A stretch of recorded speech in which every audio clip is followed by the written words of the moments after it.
So, dear students, once again we are meeting to start with the first topic or continue with the first topic. In the last 4 or 5 lectures, we studied the rectifier circuitries in detail.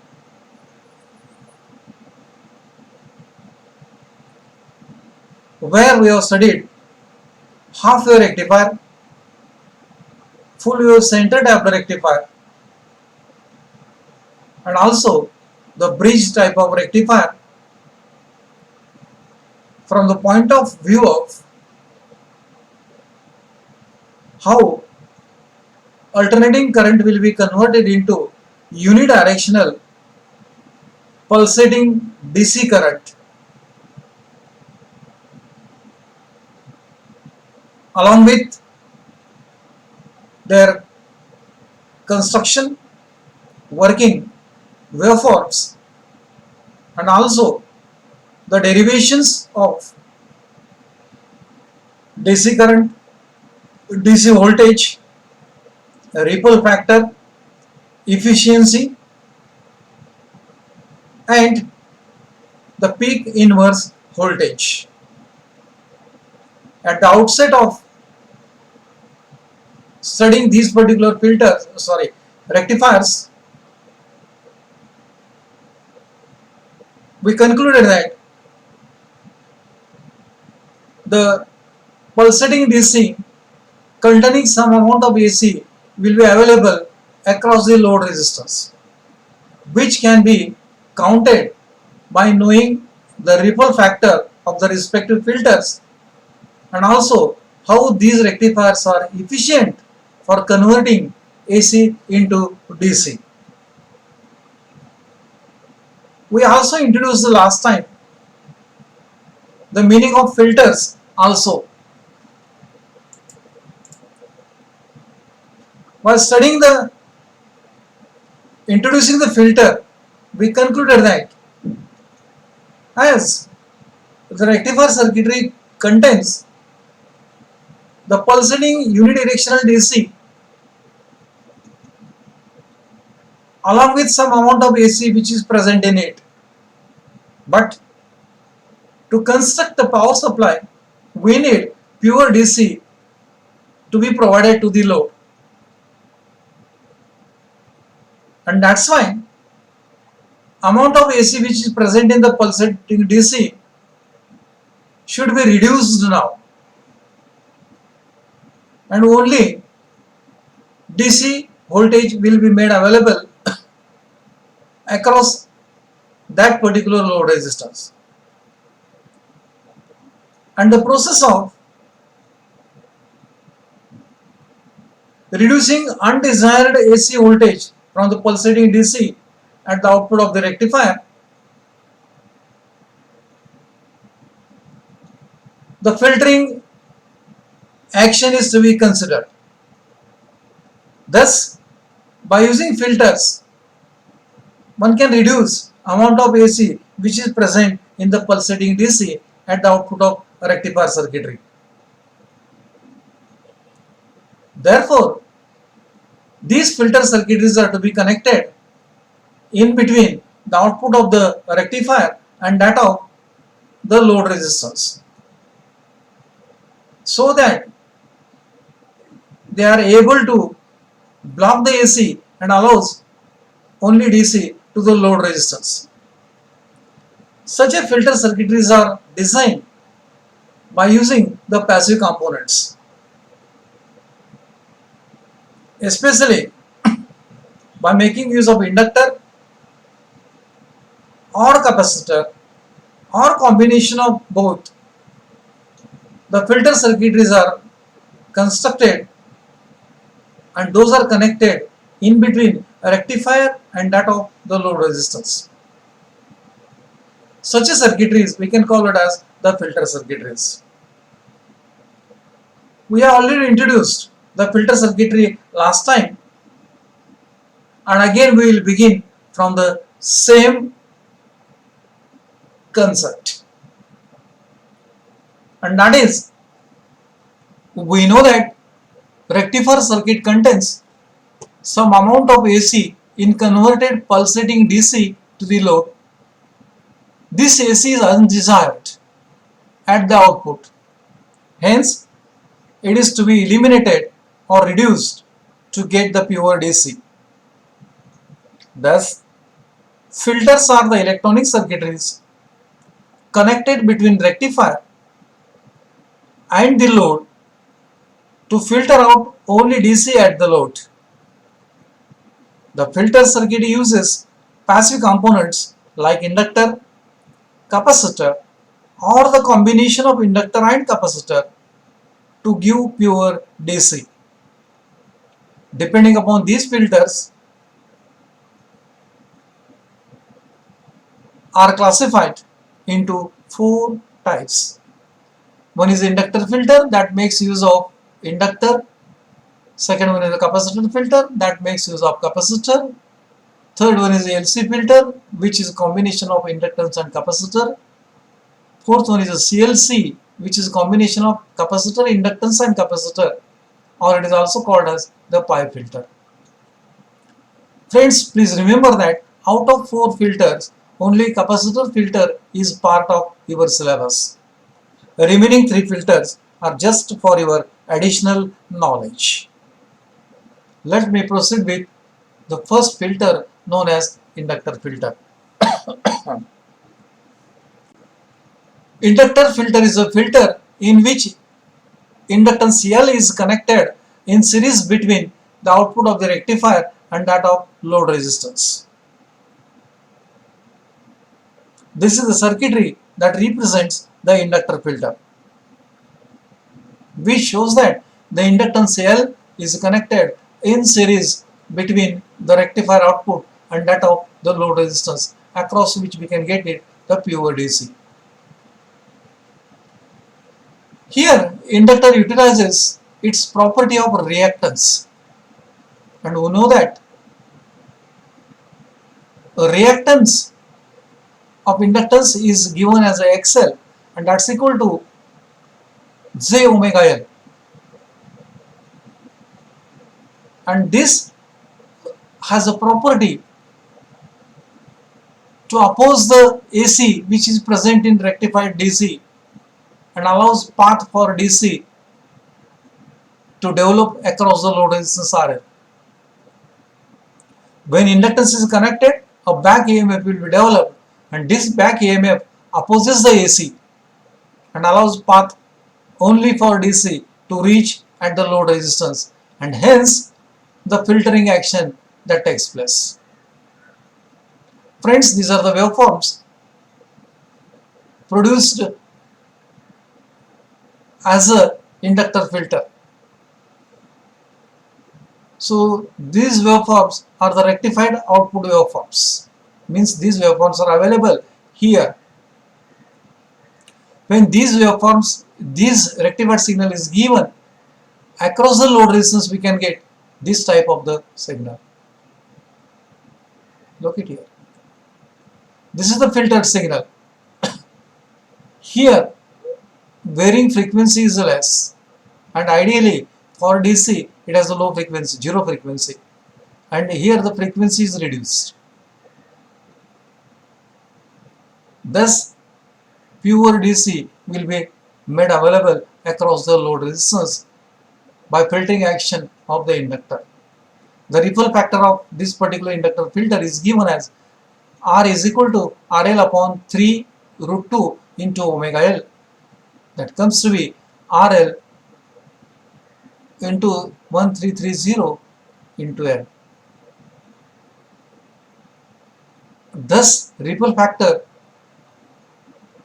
is directly proportional to the load resistance. If RL is small, the ripple factor is small. When RL is small, means current is more.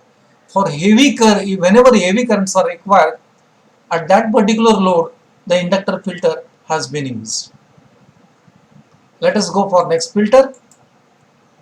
That is a capacitor filter. Students, please give trace on this capacitor filter because it is the part of your syllabus. There will be questions which are asked on capacitor filter. Capacitor filter is a filter in which the capacitor C is connected in parallel between the rectifier output and that of load resistance. In the figure represented here, this is the capacitor which is connected in parallel between rectifier output and that of the load resistance. Friends, we are aware that capacitor C has a reactance that Xc is equal to 1 upon j omega C, where omega is 2 pi f, f is the frequency.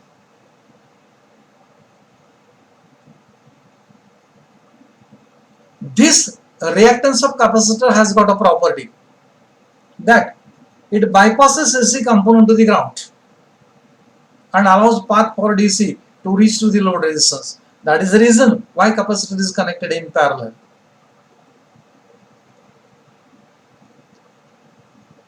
Meaning thereby, when the rectified output in the form of pulsating DC containing amount of AC is given as an input to the capacitor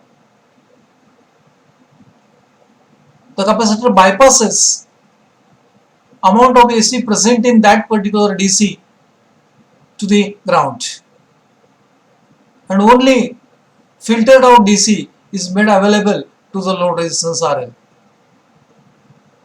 This process takes place with the charging and discharging action of the capacitor. When rectified output is made available to the capacitor, capacitor C starts charging from, say, some minimum voltage to the maximum voltage. When the voltage reaches to maximum, the rectified output voltage starts decreasing. When the rectified output voltage starts decreasing, the capacitor discharges through load resistance RL. But this rectified voltage goes to 0, but discharging of capacitor doesn't become 0, because next half cycle will be converted into DC, and that rectified voltage is available to the capacitor, and again from that value capacitor starts charging with the time constant C into RL. It reaches to its maximum value and again the rectified voltage decreases, so capacitor discharges. Thus, across load resistance we can get the triangular type of the waveforms, which are represented in these particular waveforms. Student friends, the first waveform is the sinusoidal signal which is applied to the input of primary winding of the transformer required to be rectified or to be converted into pulsating DC. At the cost of these input signal, a rectified output produces the DC pulsating DC in this particular form, which was studied in all those rectifiers we covered in last 3 or 4 lectures. But when output of the rectifier increases from 0 to some voltage, the capacitor starts charging, reaches to maximum. When capacitor charges to maximum voltage, the DC voltage starts decreasing. As the DC voltage starts decreasing, the capacitor starts discharging. But it is expected that capacitor discharging voltage across capacitor should reach to 0, but it doesn't reaches, because meanwhile again the rectified voltage is made available, that increases, so capacitor again charges. When again rectified voltage decreases, capacitor again discharges. Thus the charging and discharging action of capacitor produces the triangular wave across the load resistance, which are represented here. So this is the charging, discharging action of capacitor. This is the charging, discharging. Like this we can get the triangular waves across the load resistance. Means when capacitor is going to act as a filter across the load, we can get the triangular waveforms. The ripple factor of the same is given as R is equal to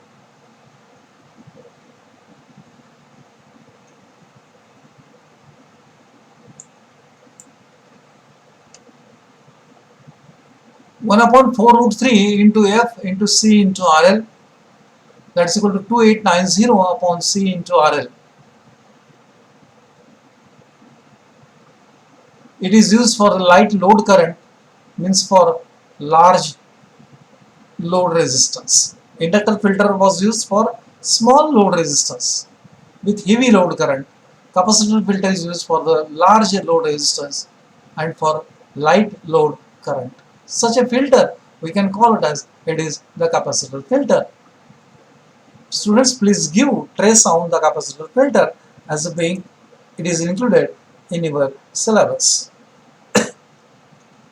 We'll see one more filter, which is a combination of inductor and capacitor filter.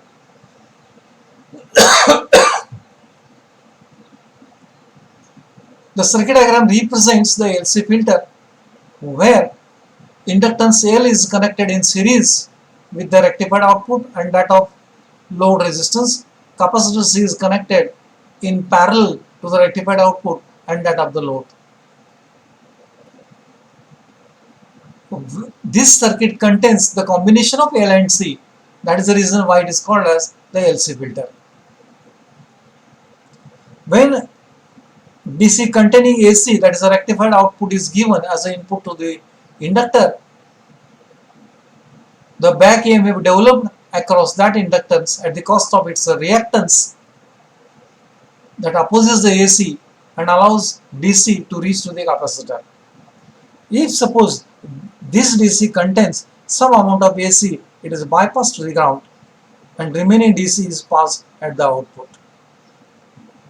Such a filter we can call it as the LC filter. This filter is better than that of the rest of the filter again.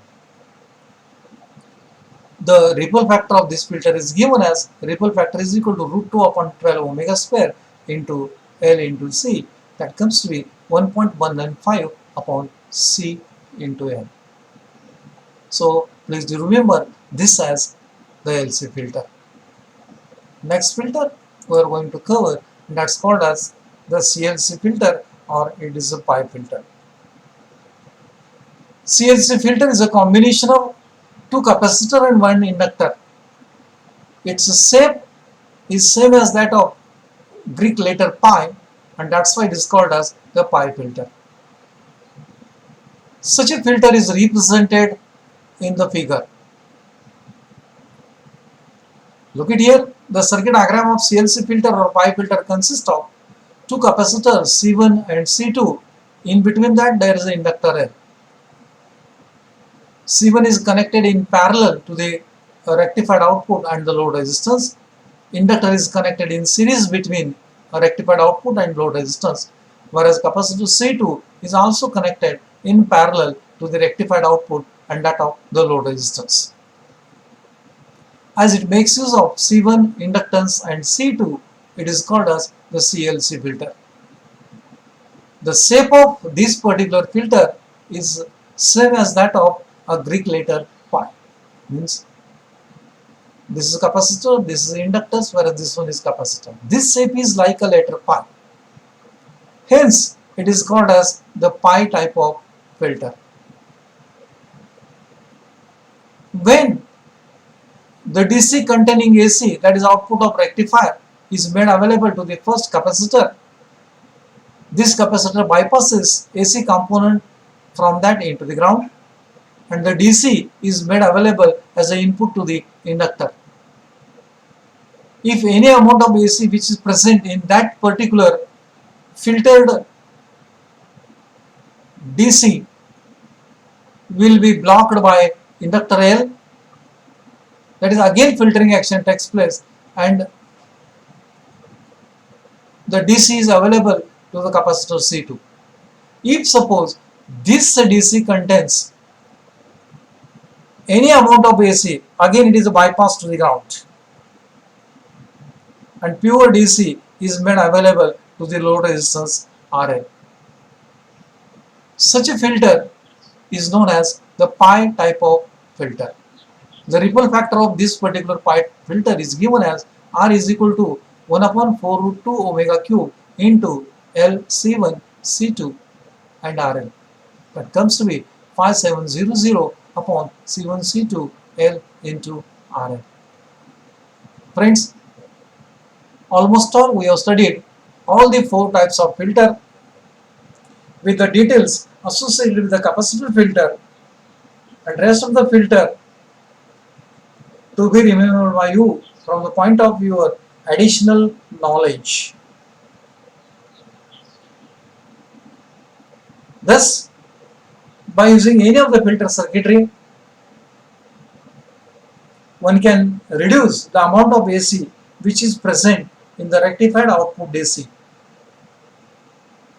In other words, we can say we try to eliminate amount of AC which is present in the output DC, so that pure DC voltage is made available to the load, so as to construct the power supply unit that is going to provide the pure DC.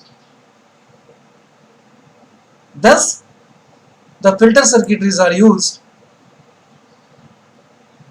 to filter out the amount of AC and to produce pure DC required for the load for its operation. That's all about the today's lecture. The rest we'll see it in the next period.